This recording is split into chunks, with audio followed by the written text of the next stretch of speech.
Hey everybody, I'm Jesse, and welcome to another edition of Gen X Thinks. And today our topic is what Gen X thinks about greed and depravity. Now, years ago, we remember when Weinstein got popped for his sexual abuses or whatever he was doing, and then Bill Cosby was drugging women or whatever, and the whole Me Too movement and all that. And, back then I was like, whatever, some sicko in Hollywood. That's not surprising. But then we got Epstein. We had a whole island flying sickos out there. So it seemed a little more, a little more widespread. You're thinking that, something's going on here now.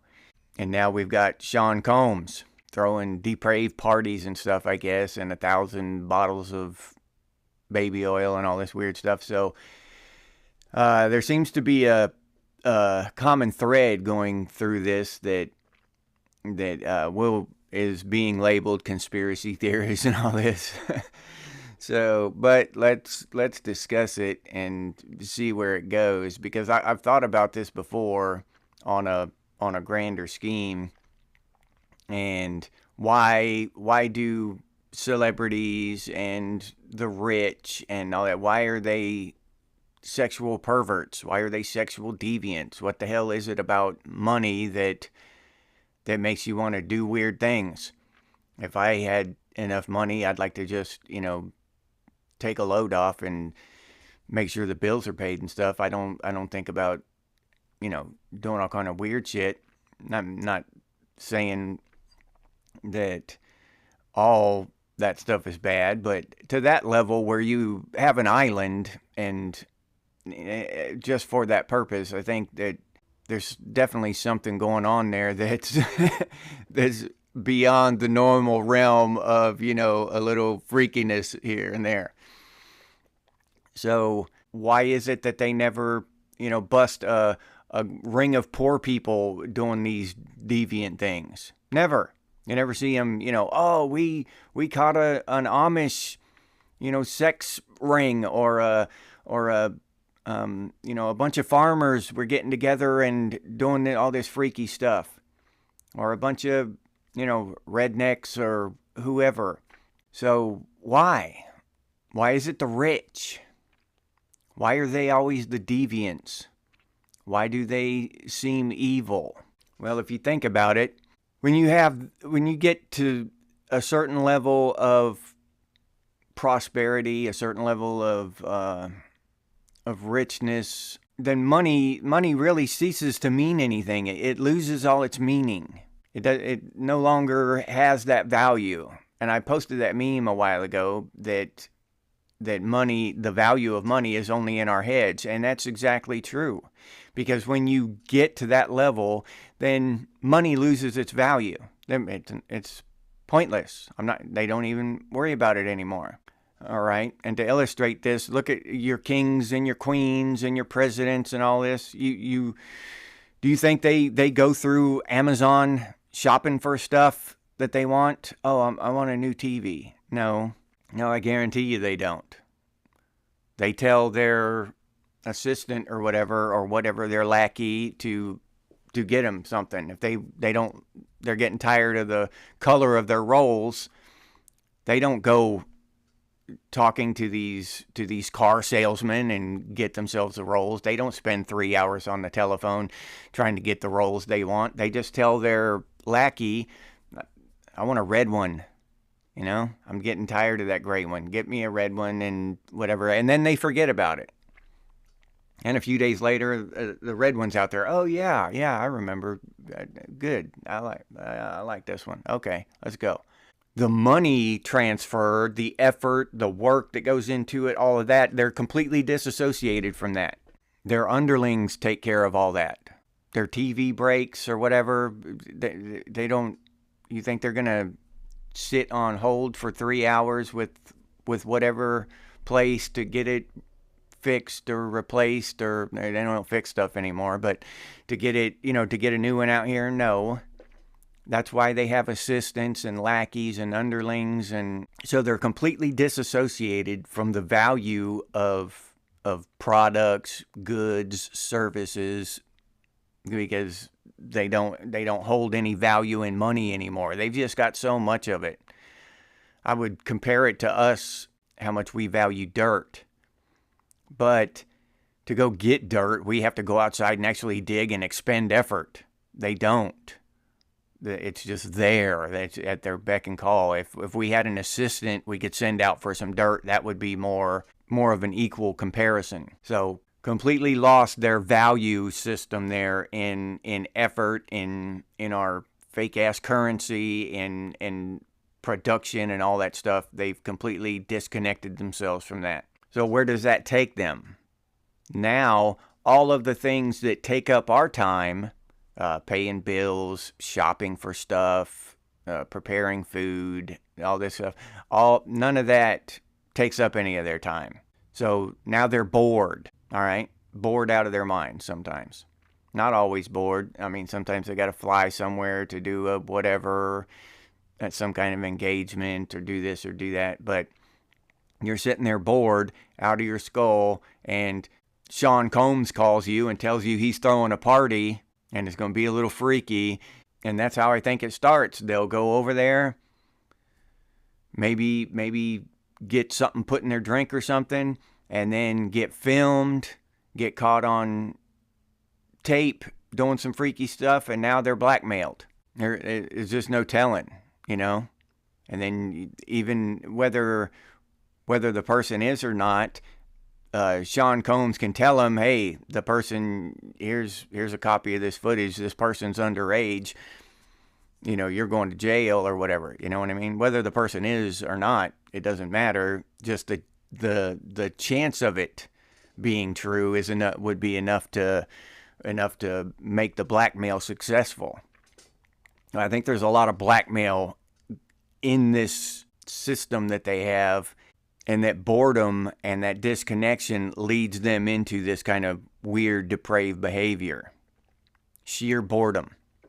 And then sometimes, if you're raising kids in this shit, and your kids are gonna be at some conscious level aware of what's going on, then they just grow up in it. Then they just grow up twisted.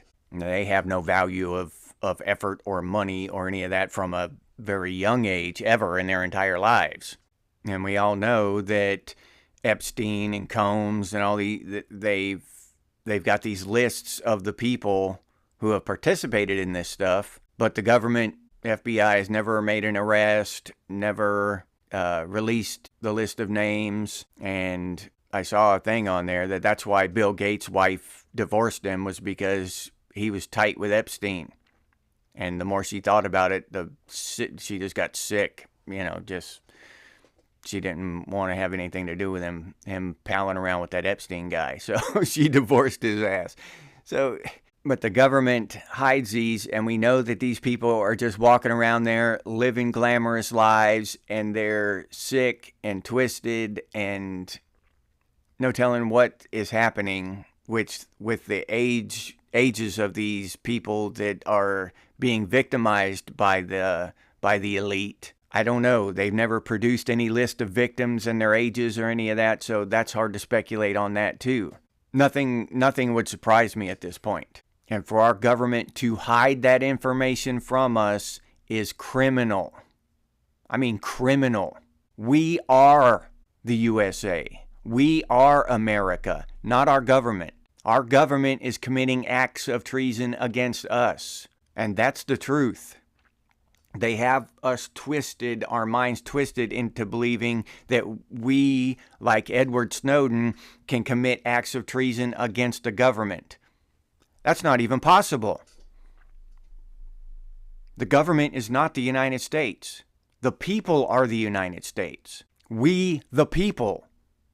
Not we, the elected officials. Not we, the ruling elite. Not we, the unelected bureaucracy. It's we, the people. They hide from us. They misinform us. They lie to us. They cover up these weird, I don't know what kind of stuff is going on in there. Sexual depravity. and it's allowed to continue until it's either dangerous to the elite or it's no longer useful. Sean Combs was the toast of Hollywood for a long time. I see pictures of him all the time with hugging up on Oprah and hugging up on whoever. Everybody loved him. And you're not going to tell me that all of that clique, that Hollywood clique, going to these parties and stuff, they weren't talking to each other. There wasn't one of them, one Hollywood actor, actress, director, producer, anything that was unaware of what went on at these parties of Sean Combs. They all knew what was happening. And either they turned a blind eye or they were directly involved. And that's just, to me, that's just common sense. You go to work and some stuff happens or whatever, and pretty much the whole office knows. Or the whole road crew or the whole whatever, wherever you work. Man, it's just people talk. You're not going to tell me that they didn't know in Hollywood about Sean Combs. Hell, Cat Williams was talking about it on a couple of different podcasts. I mean, he didn't reference specific details, but he said that basically what just happened with Sean Combs was going to happen. He said Diddy is going down. Everybody knew about it, and they were complicit through their silence, especially if harm and crime was committed. If it was just a bunch of freaky people getting together and being freaky, okay.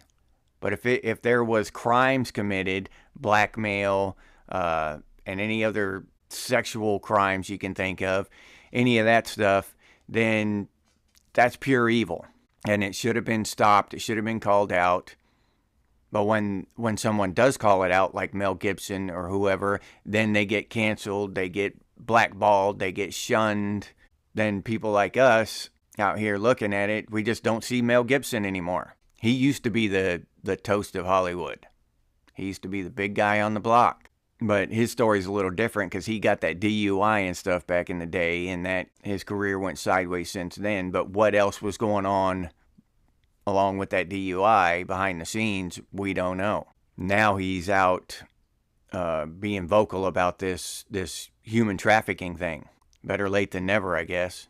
But it's becoming quite obvious that the elite, the billionaire corporation owners, the royalty and royal families, the politicians, basically the ruling class, the Hollywood elites,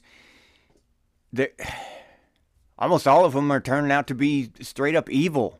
They've sold their souls to something for some whatever, for fame and money or power on the planet Earth. And it's just becoming more and more obvious. And all you have to do is pay attention. And I'll leave you there. Thank you for watching. If you enjoyed this episode, please like, subscribe, and comment.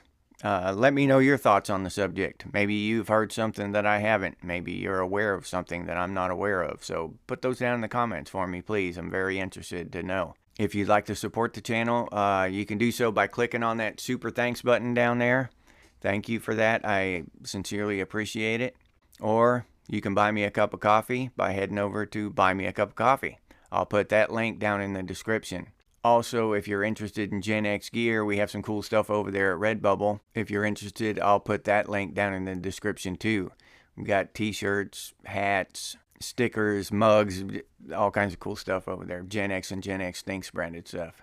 If you don't want to or can't support the channel in any of those ways, you can always do so by sharing these videos on your social media. That helps out more than you think. I appreciate those of you who do that. Thank you very much. And if you have any ideas for future episodes of Gen X Things, please put those down in the comments, or you can email us, and the email is over on the channel page. And as always, stay frosty, Gen X, and I'll see you on the next one.